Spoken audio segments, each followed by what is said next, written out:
மாரியம்மனுக்கு திருநாளா முகத்தழகை காண வரும் ஒரு நாளா.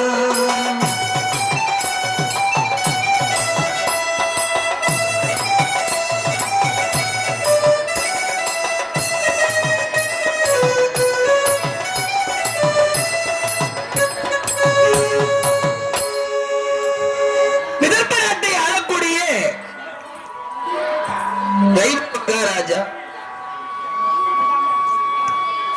அப்படி அழகான முறையிலே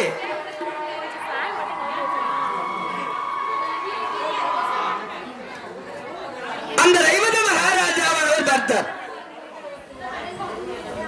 நல்லது, வாழ்ந்த பிரயோஜனம் இல்லை அங்கே. அதனால நாரத மகாமுனிவர் சொன்னார், அப்பா கலங்க வேண்டாம், வேதனை அடைய வேண்டாம்.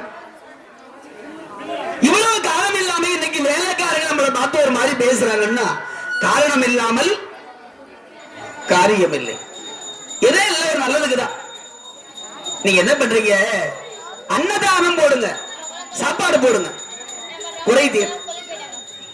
உடனே அற்புதம் இந்த விதர்ப்ப மகாராஜா ரைவத மன்னர் அன்னதான கொடியேற்றி அனைவருக்கும் அன்னதானம் வழங்கினார். அந்த அன்னதானம் வழங்குகிற பொழுது மகான்கள், சித்தர்கள், பெரியோர்கள் நிறைய பேர் வந்து சாப்பிட்டார்.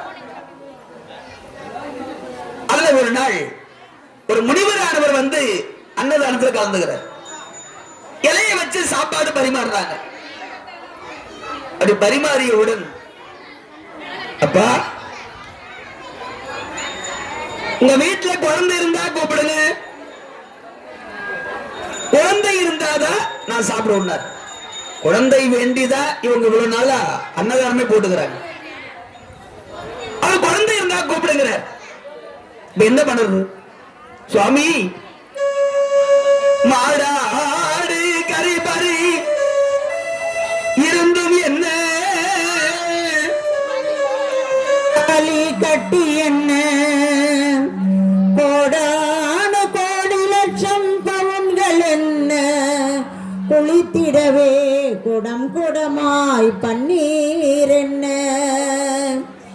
எனக்கு பின்னரசால எனக்கு ஒரு மகன் இல்லை என்றுமே குறைதான். வாழ் ஈட்டி கதை என்று சொல்லக்கூடிய அத்தனை ஆயுத பயிற்சிகளையும் கற்றுக் கொடுத்து வந்திருக்க. ஆகவே நல்ல ஒரு மாப்பிள்ளை பார்த்து கல்யாணம் பண்ணி கொடுத்துடுறோமா. அந்த மாப்பிள்ளைக்கு இந்த ராஜ்யத்தை கொடுத்துட்டு வயசான காலத்துல நாங்க ஓய்வு எடுத்துக்கிறோம். சரி அப்பா, வாழ்க்கையிலே தெரிந்து கொள்ள வேண்டிய விஷயங்கள் எவ்வளவு இருக்கிறது. அதை விட்டுட்டு அதுக்குள்ள திருக்கல்யாணம் செய்துட்டா நான் எண்ணியவை இந்த உலகத்தில் ஈடேறாது. நாங்க எப்ப கல்யாணம் வேணும்னு கேட்கிறோமோ அப்ப செய்தா போதும். சரி, உங்க விருப்பம் விட்டுட்டார். இதனால் மலைவனத்திலே சென்று அழகாக ஆடிப்பாடி மகிழ்கிறார்கள். அப்படி மகிழ்கின்ற வேளையிலே ஒரு காட்டு ராஜா ஒருத்த வந்தான். ஆஹா, இத்தனை அழகான பெண்கள் யார் என்று தெரியவில்லையே. பெண்களே மகிழ்ச்சி.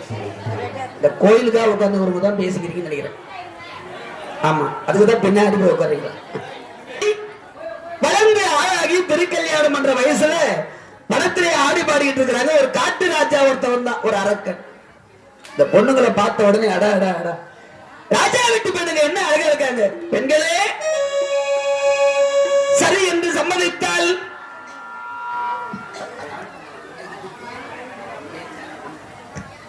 மையோ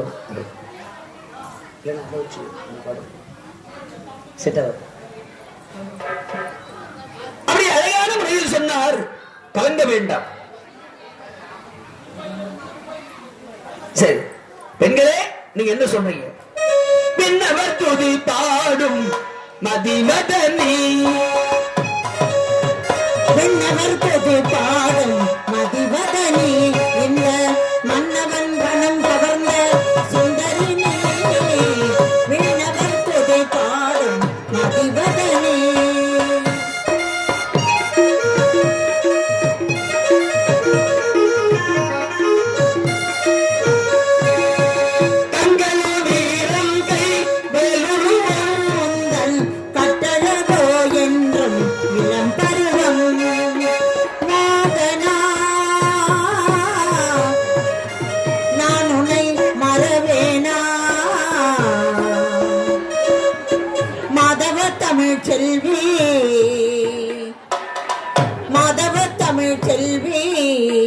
மயில் போலவே நடமாடிடம் மயில் போலவே நடமாடிடம் மங்கள மங்கையர் யாவரும் வீடில்ல விண்ணவர் கொதி பாடும் மதிவதனி இந்த மன்னவன் மனம் கவர்ந்த சுந்தரினி விண்ணவர் கொதி பாடும் மதிவதனி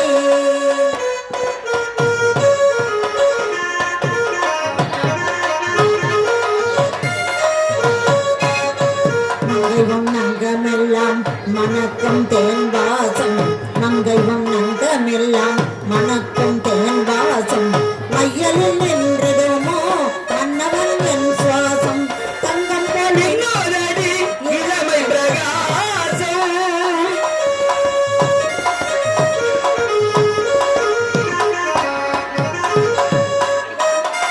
தங்கம் போல் மின்னோதாடி இளமை பிரகாசம் தமிழ் காசிநாதன் சொல் தத்துவ சுகவாசம் தேன்மொழி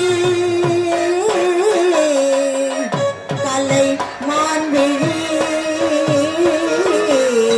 துகிலது விலகிற தூளித மீது பின்னவர் கொடி பாடும் மதிவதனி தன்னை கட்டளை காலம் என்னடையாளே அழகு தேவதையே என்று அந்த அற்புதம் நிறைந்த ரேணுகாதேவி சாமுண்டி 2 பெண்கள் இடத்துல இந்த காட்டு ராஜா தொல்லை கொடுத்தான். சின்ன பொண்ணு சொல்லுச்சு, ஐயா பெண்ணா பிறந்தவரை என்னைக்கோ ஒரு நாள் ஒருத்தர் கழுத்து ரெட்டி ஆகணும் கல்யாணம் பண்ணணும். நீங்க எங்க அக்காவை கல்யாணம் பண்றதுல எங்களுக்கு ஒண்ணும் ஆட்சேபனை இல்லை. ஆனா ஒண்ணு, எங்க அக்கா ஒரு ஆண்மகனுக்கு சமமாக கையிலே வாள் எடுத்து யுத்தம் செய்யக்கூடிய அற்புத திறமை நிறைந்தவங்க. எங்க அக்கா கூட நீ சண்டை போடு, வாளிடு. யுத்தத்தில் நீ ஜெயித்து விட்டால் எங்க அக்கா உனக்கு, ஜெயிக்கலன்னா உன்னை மொட்டை அடிச்சு கரும்புலி செம்புலி கொத்தி கழுது மேல ஏத்தி அமிச்சிருவோம். சம்மதமா? பெண்களே, வளையல் போடுற கள்ளத்துல வால் பிடிக்க போறீங்களா?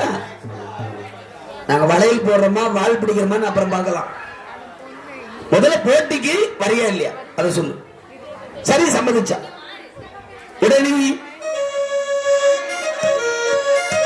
இருவரும் அங்கே வால் பயிற்சி செய்து ரேணுகாதேவி காட்டு ராஜா இருவரும் வால் பயிற்சி செய்தாங்க. அந்த வால் பயிற்சியில தோல்வியிட்டார், தோட்டு போயிட்டார்.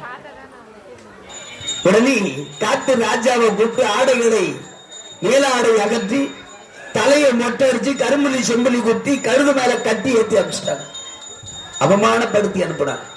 அப்பொழுது வீரம் நிறைந்த ரேணுகாதேவி அந்த அம்மா காவலர்கள் எல்லாம் ஓடி வந்து சொன்னாங்க, ஐயா மகாராஜா, இந்த மலைமலத்திலே ஆடி பாடுகிற பொழுது காட்டு அரசர் ஒருவன் நம்ம குழந்தைங்க கிட்ட தப்பா நடந்துக்கிட்டான். ஆனா நம்ம குழந்தைங்க அவனை வென்று வெற்றி வாகை சூடி மொட்டை அடிச்சு அவமானப்படுத்தி அனுப்பிட்டாங்க. அதுக்குதான் சொல்றது, காலம் கடந்த வாலிபம் கட்டுப்பாடு இல்லாம போயிடும். காலத்துல ஒரு ஆம்பளை பார்த்து கல்யாணம் பண்ணி வச்சுட்டு அவங்க பிரச்சனை முடிஞ்சு போறா சொன்னா கேக்குறீங்களாமா நீங்க? அப்பா இப்பவும் சொல்றேன், திருக்கல்யாணம் வேண்டாம்.